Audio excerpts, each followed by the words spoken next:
मुफ्त में बिजली देने का काम करती है, परंतु आपको शिक्षा, रोजगार देने का काम नहीं करती। आपको पता है, हमारी माताएं बहुत बखूबी समझती हैं, हमारे बड़े बुजुर्ग बहुत अच्छे से समझते हैं, और हमारे युवाओं को समझना चाहिए। जब भी आपको कोई चीज मुफ्त में मिले तो समझ जाइए कि आप उसकी कीमत अपने वोट से चुका रहे हैं, और ये हमारे बड़े बुजुर्ग जानते हैं। नमस्कार। बहुजन समाज पार्टी के नेशनल कोऑर्डिनेटर आकाश आनंद ने आज दिल्ली में किराड़ी विधानसभा में एक जनसभा को संबोधित किया। दिल्ली के विधानसभा चुनाव में बहुजन समाज पार्टी का नेतृत्व करते हुए दिखाई पड़ रहे हैं Akash Anand. National coordinator Bahujan Samaj party की जो अध्यक्ष हैं मायावती, उत्तर प्रदेश की पूर्व मुख्यमंत्री, उनको नियुक्त किया था। और कहते हैं कि मायावती की राजनीतिक वारिस के रूप में आकाश आनंद को तैयार किया जा रहा है। हालांकि दिल्ली की विधानसभा या दिल्ली की राजनीति में आकाश आनंद का ये पहला अनुभव होगा, क्योंकि इसके पहले उनको देखा नहीं गया है। और उन्होंने हरियाणा की विधानसभा चुनाव के दौरान भी बहुजन समाज पार्टी का नेतृत्व किया था। चुनाव कैंपेन के दौरान लोकसभा चुनाव के दौरान उनको काफ़ी तूफ़ानी दौरा पश्चिमी उत्तर प्रदेश में हो रहा था, लेकिन अचानक उनको चुनाव प्रचार से हटा लिया गया था, क्योंकि उन्होंने काफ़ी ज़्यादा आक्रामक रुख भारतीय जनता पार्टी के ऊपर अख्तियार किया था, जो कि राजनीतिक जो ऑब्जर्वर्स हैं उनका कहना है कि बैकफायर कर गया। और उन्होंने कुछ ऐसे बयान दे दिए जिसकी वजह से उन्होंने कुछ कारण बता कर के पार्टी ने उनको इलेक्शन कैंपेन से वापस कर लिया था।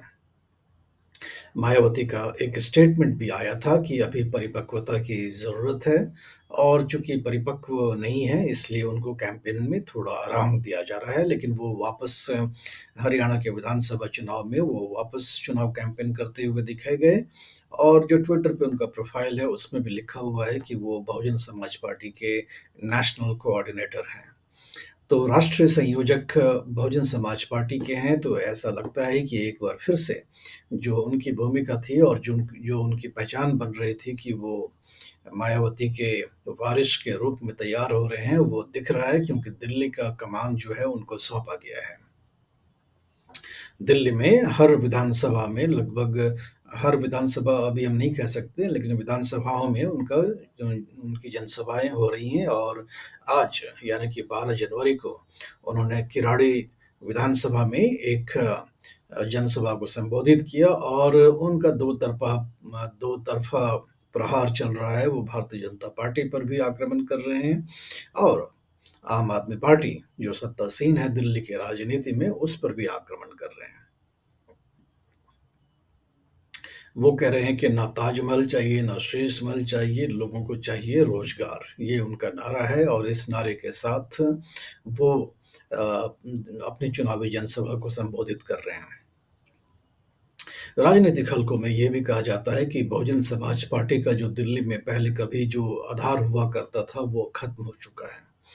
अब बहुजन समाज पार्टी की कोई साख दिल्ली की राजनीति में कुछ बचे नहीं है, और जो भी उनका दलित वोट बेस पर जो प्रभाव था, वो सारा का सारा छिटक कर के आम आदमी पार्टी के पास जा चुका है।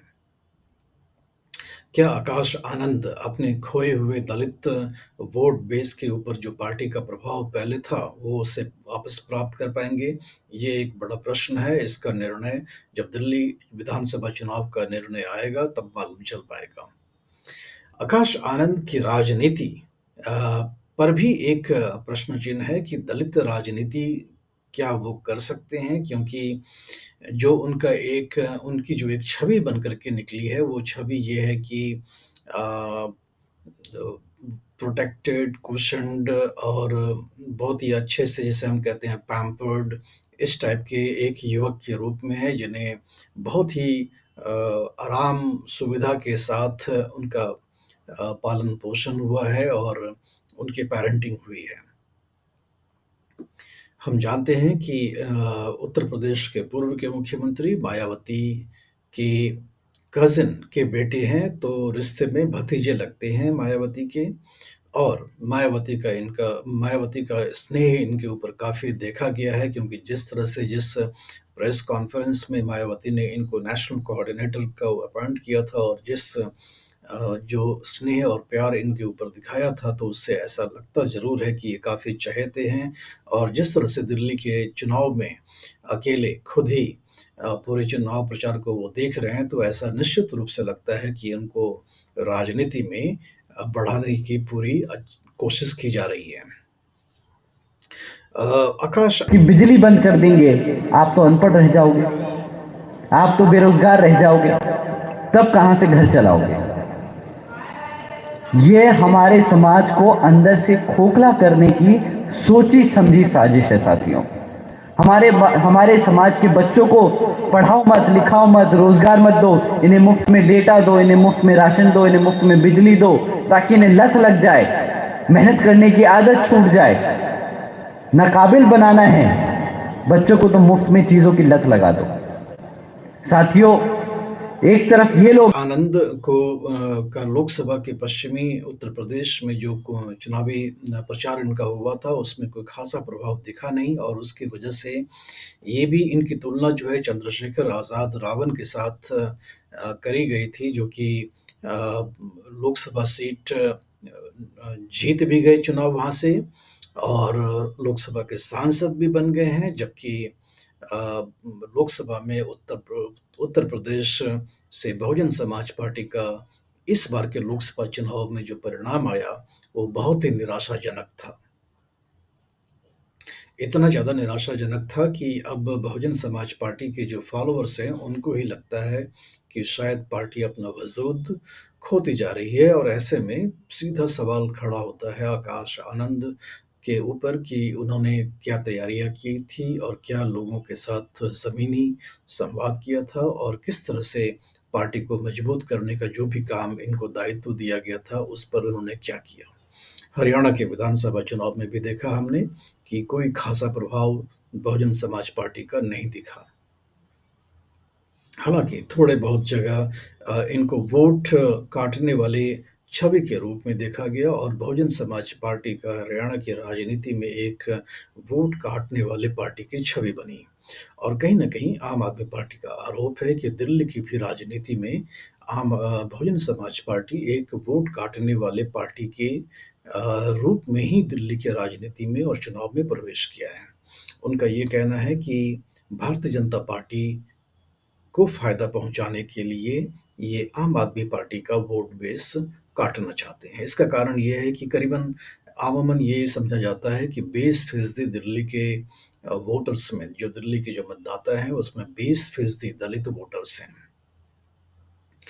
इन दलित वोटर्स में जो 20% दिल्ली में दलित वोटर्स हैं, उसमें मूलतः वाल्मीकि समुदाय से, जाटव समुदाय से और इस तरह से पासी समुदाय से, ऐसे समुदाय से दलित के लोग दिल्ली की राजनीति में हैं। जब कांग्रेस का राज हुआ करता था, जब शीला दीक्षित यहाँ की मुख्यमंत्री हुआ करती थीं, तब मूलतः दलित जो वोटर्स दिल्ली में हैं, वो कांग्रेस को वोट दिया करते थे। लेकिन जब से आम आदमी पार्टी का उद्भव हुआ है, उनका दलित वोट बेस पर ऐसा माना जाता है कि बहुत ज़्यादा कंट्रोल है। तो ऐसा समझ में आता है कि आम आदमी पार्टी के पास दलित वोट बेस एक मुश्त है, और वो वही कहीं न कहीं कारण है कि दिल्ली के अंदर में 53% का वोट शेयर आम आदमी पार्टी को 2020 के चुनाव में मिला था। अब इस 20% वोट जो शेयर है, जिसमें कि सबसे ज़्यादा वोट आम आदमी पार्टी को ही मिलता है, उसमें अब बीजेपी को भी दरकार है कि हमें भी कुछ वोट मिले। कांग्रेस भी पूरी कोशिश कर रही है कि हमारा पुराना जो बेस था वो वापस हो जाए, तो वो भी मेहनतकश हैं इस चुनाव में, और बहुजन समाज पार्टी की तरफ से आकाश आनंद चुनाव प्रचार कर ही रहे हैं। इस 20% जो दलित वोट बेस है, अगर दिल्ली के चुनाव में अगर देखें, तो उसका प्रभाव काफ़ी होता है। 70 विधानसभा सीटें हैं दिल्ली में। 70 विधानसभा में ऐसा माना जाता है कि करीबन 20 ऐसे सीटें हैं, 20 या 22 सीटें ऐसे हैं जहाँ दलित वोट काफ़ी प्रभाव डालता है, और उनके वोट की वजह से ही निर्णायक स्थिति होती है जीतने वाले उम्मीदवार की। तो जिस तरफ ये पूरा का एक मुश्त वोट पड़ जाए, उस उम्मीदवार की जीत सुनिश्चित मानी जाती है, ऐसा समझा जाता है दिल्ली की राजनीति में। अगर बहुजन समाज पार्टी आम आदमी पार्टी के वोट बेस को क्षति पहुंचाती है, उसमें सेंधमारी करती है, तो सीधा फायदा जो है किसी और को नहीं, सीधा फायदा बहुजन भारतीय जनता पार्टी को होगा, क्योंकि बीजेपी का कोर वोट बेस दिल्ली में समझा जाता है कि 35% के आसपास है। 2020 के विधानसभा के चुनाव में बीजेपी को 38% वोट शेयर मिला था और आम आदमी पार्टी को 53% वोट शेयर मिला था और बहुत ही बड़ा फासला था। तो अब अगर बहुत कहा जाता है कि भारतीय जनता पार्टी और आम आदमी पार्टी के बीच में सीधा चुनाव हो, तो भारतीय जनता पार्टी का कोई चांस होता नहीं है चुनाव जीतने का। लेकिन अगर चुनाव त्रिकोणीय हो जाए या 4 कोने का हो जाए या 5 हो जाए, तब जाकर के संभावना बनती है भारतीय जनता पार्टी का। किसी भी तरीके से आम आदमी पार्टी का जो वोट शेयर है, वो 40% के आसपास जब तक नहीं आ सकता है, ये पार्टी चुनाव हार नहीं सकती है। तो ऐसे में आकाश आनंद क्या करना चाहते हैं? भाजपा की तरफ से अगर उनके नेताओं की बात समझें तो बहुजन समाज पार्टी लगभग 70 विधानसभा सीटों पर सब पर अपने उम्मीदवार को उतारेगी। और जो उम्मीदवार उतारेंगे बहुजन समाज पार्टी, वो जातीय समीकरण के हिसाब से भी होगा, मुस्लिम उम्मीदवार भी होंगे, दलित उम्मीदवार भी होंगे और बड़ी कोशिश होगी कि दलित वोट बेस और मुस्लिम वोट बेस में सेंधमारी करी जाए। आकाश आनंद को अपना वजूद भी दिखाना है, ये भी दिखाना है कि उनमें काबिलियत है कि वो चुनाव प्रचार कर भी सकते हैं और खोया हुआ वोट बेस पा भी सकते हैं। चुनाव प्रचार के दौरान वो अरविंद केजरीवाल पर भी प्रहार करते हैं, नरेंद्र मोदी पर भी प्रहार करते हैं, तो ये दिखाने की कोशिश करते हैं कि इन दोनों ही पार्टी से उनका कोई वास्ता नहीं है। ये दिखाना ज़रूरी है क्योंकि बीएसपी के ऊपर मायावती ने राजस्थान के विधानसभा चुनाव के दौरान ये आरोप लगाया था कि कांग्रेस के लोग ये साजिश करके अफ़वाह फैला रहे हैं कि बीएसपी जो है वो बीजेपी की बी टीम है। तो आकाश आनंद को भी उनके ऊपर ज़िम्मेदारी है ये साबित करने का कि बीएसपी जो है वो बीजेपी की बी टीम नहीं है, एक न्यूट्रल पार्टी है और इस चुनाव में अपने दम पर लड़ रही है, अपने खोए हुए वजूद को वापस करने के लिए। क्या हासिल कर पाएँगे आकाश आनंद?